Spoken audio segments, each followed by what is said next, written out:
Welcome to EPG Pathshala. So now I know that all of you, the ones who are listening to this lesson, have become smarter. You know what a resource is, and you also understand the complexity of the geopolitical issues in managing a resource, and that's something so very important.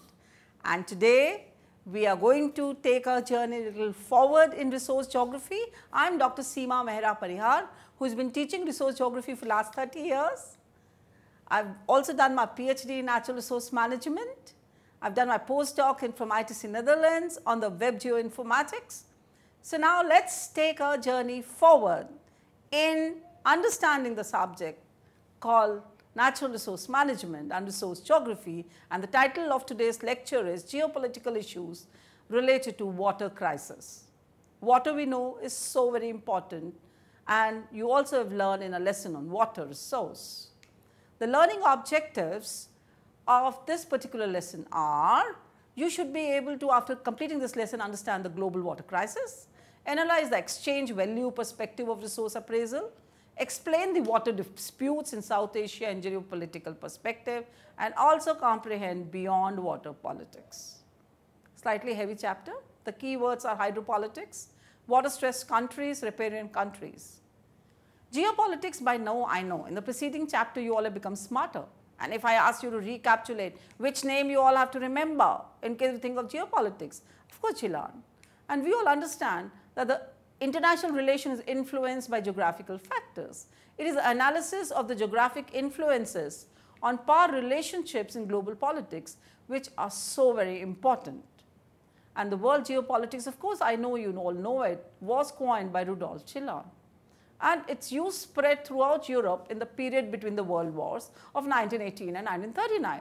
In contemporary discourse, if we talk about, geopolitics has been widely employed as a loose synonym for international politics. Do you agree that there is a water crisis or not? May I just start this journey of this lesson by asking you that, do you conceive or do you appreciate that there is a water crisis?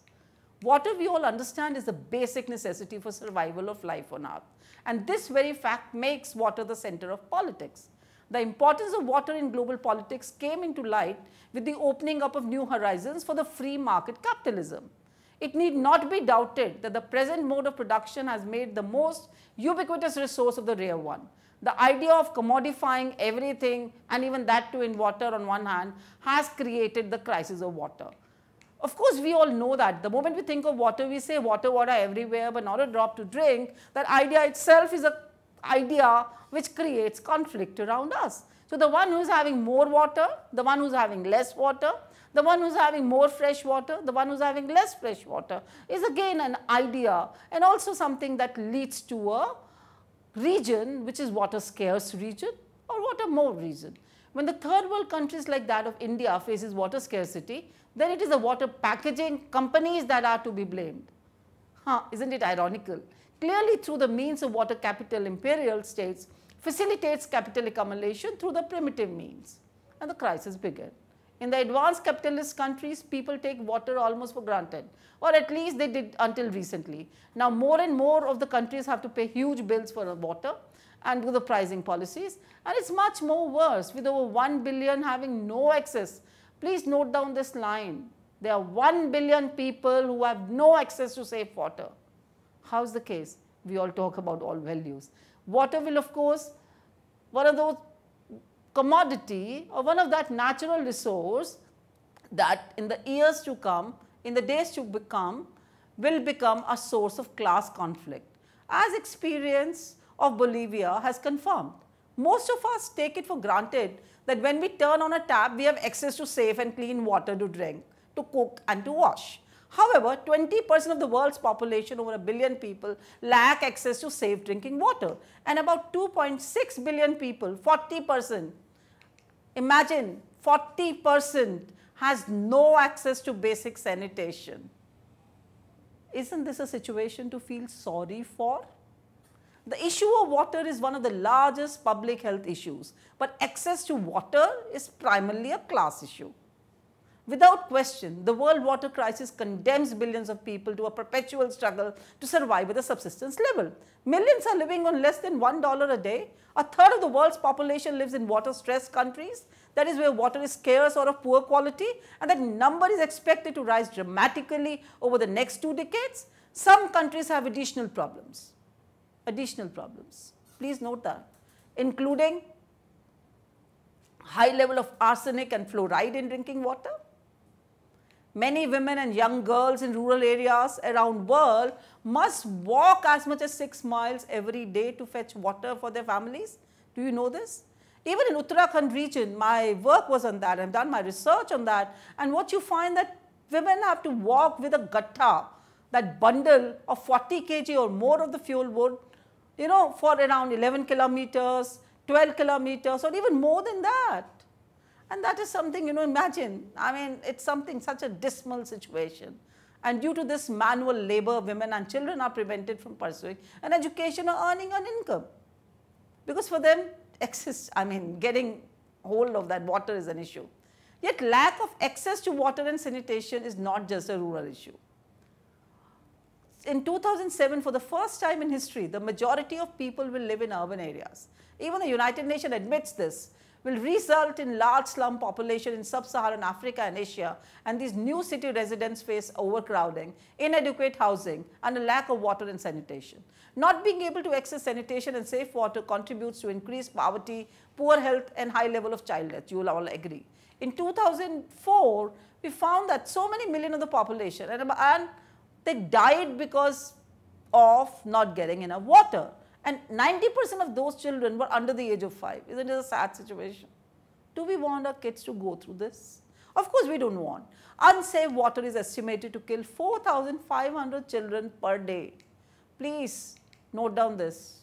4,500 children per day, mostly a result of diarrheal issues, diseases, far more than are killed by malaria and AIDS combined. Isn't it sad? We are wanting people to be there out so that they all can flourish and they all can do well and they all can contribute to the development of the areas. What all we need? We need to prevent deaths, and these deaths are easily preventable. Under capitalism, however, water is only an issue when it can guarantee large profits. Look no further than the privatization of water in the UK, where last year a host of private water companies declared massive increase in profit. We're talking about that natural water resource and we're talking about profit, and still we are finding that so many children are dying because of that. Isn't it a sad situation? Thames Water had a 31% increase in profits despite admitting that it had missed its leak reduction target for a third successive year. Severn Trent announced a 30% rise in profits to so many dollars. It is something so sad. Companies are talking about profits, and here the ones who need water are not getting enough water. Isn't that a sad situation? Pennon saw profit rise by 25%. And there were many more who have seen so many profits being tripled. And massive profits even led to British TV program Panorama to ask whether the water industry should be renationalized. Imagine. We are talking about water industry. And on the other hand, we are talking about water crisis. The world's financial market are in no doubt about the benefit to big business of water privatization, prompting One Money magazine to run a feature on how to profit from the world's water crisis. So of course, we've understood that water industry is growing, and we do not want it. We want something that the buying frenzy is something which, of course, there should be some management strategy which should take care of this. The losers in this auction may well be tempted to bid for one of the several other UK water companies, which of course are the ones which want to take over. United Nations, Severn Trent, Northumbrian Water, Kelda, the former UK Yorkshire Water, and Pennon, the owner of South West Water, are all seen as potential targets. As a result, their shares have soared up by 50% over the past year. And that's something, look at this. And they continue. So what makes utilities look so good to bidders? The reliability of the returns they offer, the system of economic regulation imposed by them, And also that's something which is there, that we find that these all problems exist. The problem here is that this is just about the only thing that makes the water utilities attractive, and bidding presupposes the offer keeps playing along. There are still plenty of opportunities for investors. The profits will come from companies that help nations improve the water that they already have. Right. So that means these companies which are there, industry that's growing is the one, that's a sad thing. But again, the state is wanting them, states is encouraging them. Why? Because it's helping the management of natural resource called water, which should be for everybody. Some years ago, Vice President of the World Bank, Ismail Sergildin, said that the wars of the 21st century would be about water. Soon after this, the World Bank adopted a policy of water privatization and full cost water pricing. Please remember this line. This is a key line of this lesson. When they said there will be a war and that war would be of water, or the World Bank adopted a policy of water privatization, WP, and full cost water pricing. And because of that, the crisis is, of course, increasing or decreasing. And this certainly caused a war, a class war in Bolivia's third largest city. And their struggle proved that the privatization of water can be fought. Let's now take this journey forward and understand geopolitics of water. What is this? Geopolitical image of water is the latest development in the world politics. This emergence is backed by global financial capital expansion. Water has been the spot for state-spark conflict. It has been shaping the geopolitical strategies of several states. The best tool to harass a landlocked country has been to stop its access to sea routes. Imagine there is a landlocked country and that landlock, in case if you want to harass that country, stop the water supply, stop all those routes, through which they can go to the sea routes. The global politics revolves around the hegemony over the sea routes. Even the regional river routes and the water carrying capacity has been the cause of conflict among not only the states from where the river passed from, but it has also involved the big powers having no physical linkage with the water source. The global financial capital expansion acting on the favor of the comprador, bureaucratic, capitalist state has snatched the right over the water resources of the indigenous people, those poor people who could only understand the water around them. This has led to change in river course, as it happened with the Shivnath River, a tributary of the Narmada River. We all know this. The impact of which was the loss in quality and the quantity of the water in the river. Roy has said it, many others have seen also. So now, after looking at this example, let's look at the other example of Africa. In Africa, access to water is one of the most critical aspects of human survival. And of course, it's for every region, but of course, in Africa, I'm giving an example. Today, what we find, about 1/3 of the total population, 1/3, lack access to water, constituting 300 million people, and about 313 million people lack proper sanitation. Nile River Basin and declining water resources. There are 10 rivers in the Nile River Basin: Burundi, Democratic Republic of Congo, Egypt, Eritrea, Ethiopia, Kenya, Rwanda, Sudan, Tanzania, and Uganda. All these are the ones which are suffering. And all these rivers share their water with different African countries, hence are also called the riparian rivers. It is the longest river in the world, constituting about 6,700 kilometers or 4,100 miles long, and drains almost all 10 aforementioned countries. Flow of the Nile as naturally endowed commodity has benefited northeastern countries, and we all have read it at one time or the other. And the economic activities through the agriculture and tourism. Egypt has a larger concentration of desert type of region, which about 90% of total geographical area, but it's only because of the Nile that Egypt has survived. It is rightly said that Egypt is the gift of Nile. The Nile River determines the economy of Egypt. So remember how important river is. So friends, now if I ask you, which river is so important in Africa? Yes, it is Nile. And how many countries it crosses through? Guess, guess, guess. Yes, you were listening properly. There were 10 countries. The high extent of dependence on the river water has also caused the riparian countries to turn blind eye to other scope of development. Hence, the exhausting quantity and quality of the river due to excessive pressure on it have now led to unemployment. It has been asserted that the depletion in the basin resource is first due to the greenhouse effect and second due to the increasing population. That is the pressure on the resources. And you know it better because you went through a lesson on population and pressure, not only one but the two. And this assertion is also consistent with Oxfam studies in Aksum region and the drought that has engulfed the entire country. In a brief quote, Oxfam indicated the situation in Ethiopia and said, climate variability in Ethiopia is not new.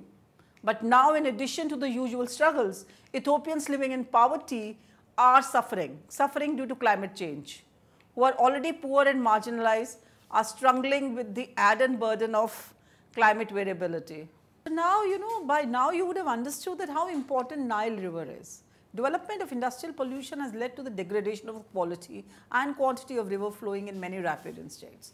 The pollution growth is further accelerated by the growth in population of the region. The World Water Council says that the population growth has doubled in the last 2 decades, and this has been possible due to the continued migration of people to the river basin areas. The rising population pressure on one hand and resource depletion on the other of the river basin has been possible because the southern and the northern part receives lesser rainfall in comparison to the equatorial region of the river basin. For example, what I mean is the Nile has 2 confluent tributaries connecting the White Nile and the Blue Nile. The Blue Nile, which is considered to be the most fertile for crop production, flows from Lake Tiana, remember your map, in Ethiopia, through to Sudan from the southeast. The blue and white river basins also coincide with the division of upstream and downstream riparian and the source of water. So, the expansion of industries along the river basin has played a major role in disturbing the various traditional interests of the people with the river. In 2004, the Ethiopian Minister for Trade accused Egypt of using undiplomatic strategies to control Ethiopia's development projects on the Nile. He said that Egypt has been pressuring international financial institutions to desist from assisting Ethiopia in carrying out development projects in the Nile Basin. So, one of the major occupations for the people along the Nile Basin was farming. But the recent decades, the ongoing decay of environment in the large scale has, and also due to the climatic condition that's changing, the agricultural opportunities have changed. They become less, and this has culminated to unemployment. The Environmental Protection Agency in its 2010 report also argued that the land degradation and deforestation in the river basin due to excessive burning for land cultivation in many parts of the Nile River has virtually eroded the oasis, making it extremely tough for cultivation and water conservation.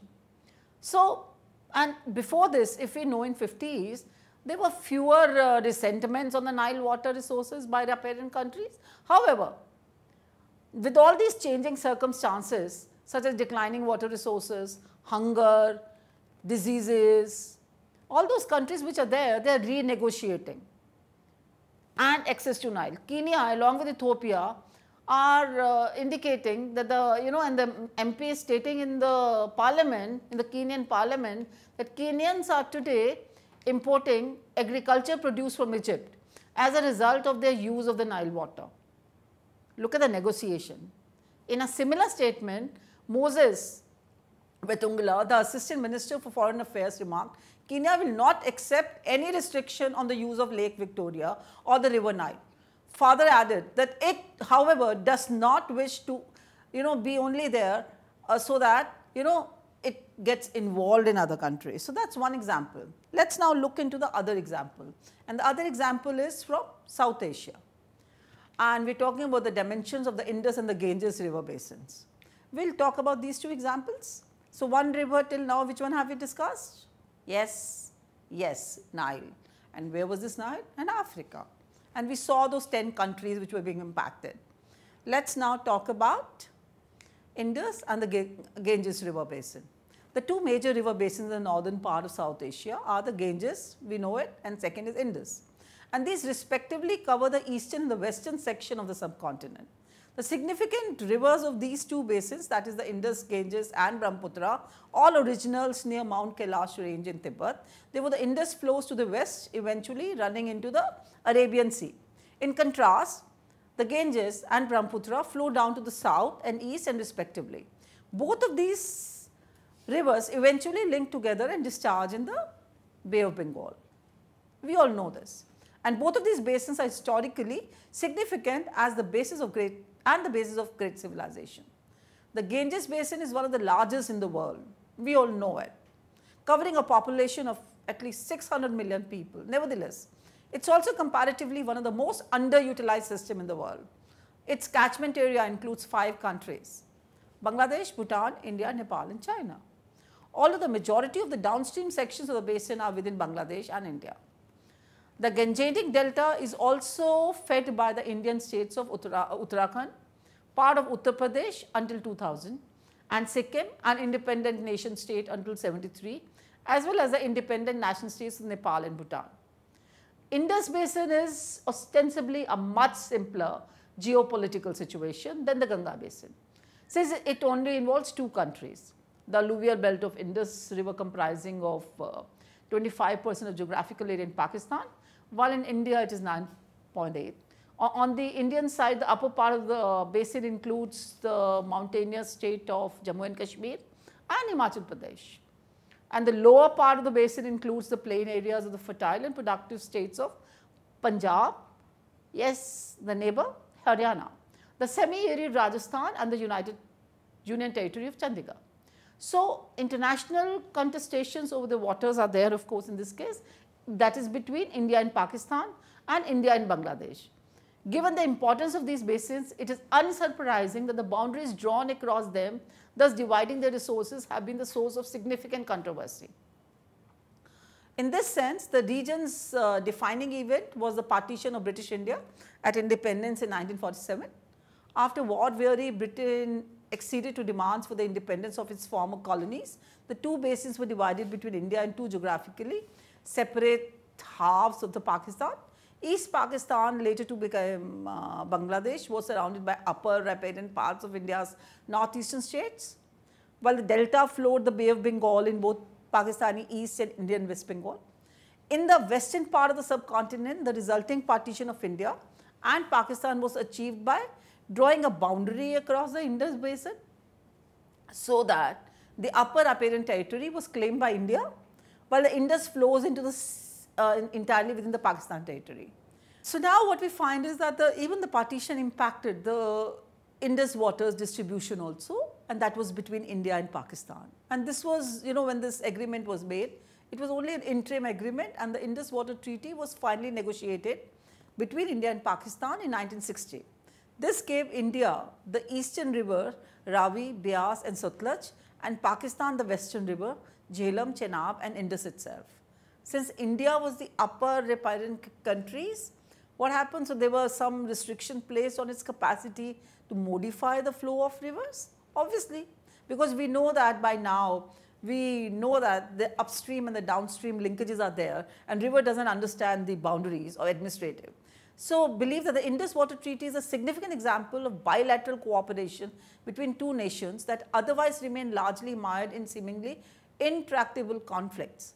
Advocates of this position note that the treaty was not abrogated even during the 65 war between the 2 nations. Great, something really great. However, this largely ignores the historical contingencies that was so important in constraining both the nations or any action. The agreement between India and Pakistan was largely brokered with the assistance of the World Bank, and although there was the appearance of concession, India was able to achieve different objectives. Indus Basin project was a compensation which Pakistan accepted due to the loss of eastern rivers. This led to the building of new storage reservoir barrages and inter-river link canals and the remodeling of 3 existing link canals. The most visible reserves includes the dam at Tarbela, the world's largest earth-filled dam, and the Mangla and Chashma. The main purpose of this infrastructure was irrigation, with power as a secondary objective. Indus Basin project was financed via the Indus Basin Development Fund, IBDF, which included contribution from the World Bank bilateral donors and a fixed contribution from India. So now, so in recognition of the fact that India was the upper riparian country for the western rivers, which were allocated to Pakistan, there were certain restrictions which were placed for different capacities, the flow of these rivers, so that the Pakistan's lower riparian rights are not impeded, obviously. And one of these provisions is that India is able to build storage facilities on rivers that flow into Pakistan only if these are of limited capacity. And this provision has consistently, and like, so you find that has been respected, and people have remembered the treaties. But in recent months, you find that they've been, we are having two different other barrages which need to be taken, which need to be noted. One is a Baglia barrage on the Chenab river in the Indian state of Jammu and Kashmir. So one has to, then that means these treaties, in case if there is a sharing of water, there is a water crisis, or not even water crisis, simple human use of water resource. The moment we see that, we need to create the policy, or we need to make institutional arrangements so that both are benefiting. Obviously, ultimately what we want everybody to get enough use of that water. So just now I gave you two different examples and which you have noted. Yes, let's just recapitulate which are these two examples. One of Nile, second was of Indus water. Now let's look at the water politics beyond water. Let's just look at it. And so now what is the way forward from this conflict is to look for a system in which there is some means to permit people to have access to resources. I hope you will agree. The use value of the resources has to be kept intact. The shifting from use to power value will no doubt benefit the rich imperial powers, but the poor and the resource deficient countries would have to surrender its sovereignty to the cause of global finance capital. The flow of river which does not know the artificial man-made national or state boundaries in tandem with the water flow should be maintained. But in the present system, where capitalization of most human emotions is undergoing conflicts, are bound to arise. Water is a humankind asset and it should be enjoyed jointly with every being on earth. Of course, all of us know this. What is this? That water is a humankind asset and it should be enjoyed jointly with every being on earth. So, what is the word to remember? Humankind asset is one. Second, enjoyed jointly with the welfare of everybody on this terra firma.